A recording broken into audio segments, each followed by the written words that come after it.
এবার নবীজি দেখছেন এক শ্রেণীর মানুষ, পেট এইরকম ফোলা, অট্টালিকার মতো পেট ফোলা, আর ভিতরে সাপ কিলবিল করছে, এবং এদেরকে রক্তের নদীতে ফেলে মাথাটা ফাটিয়ে দেওয়া হচ্ছে। নবী জিজ্ঞাসা করলেন সাল্লাল্লাহু আলাইহি ওয়াসাল্লাম, এরা কারা? মর্মান্তিক শাস্তি দেওয়া হচ্ছে, এরা কারা? এরকম শাস্তি দেয়া হচ্ছে, আপনি দেখলে আপনার কেমন লাগবে?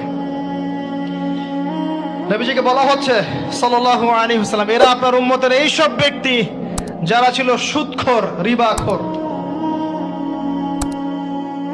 মানে এই উম্মতের অন্যতম বড় সমস্যা হবে রিবা, যেটা আমি বলেছি, প্রতিটা সেক্টরে রিবা। সবচেয়ে নিম্ন পাপ নিজের মায়ের সাথে জেনা করা, সবচেয়ে উচ্চ পাপ আল্লাহ এবং তার রাসূলের সাথে যুদ্ধ করা, এটা হলো সুদ। এবং এর বাস্তবতা হচ্ছে এই, ধনী দিন দিন ধনী হবে, গরিব দিন দিন গরিব হবে, এটা বাস্তবতা। রক্ত চুষে খাওয়া হয়, এই কারণে রক্তের নদীতে ফেলা হয়েছে। এবং সাপ খেয়েছে তারা, সাপ খেয়ে পেট ফুলিয়ে ফেলেছে।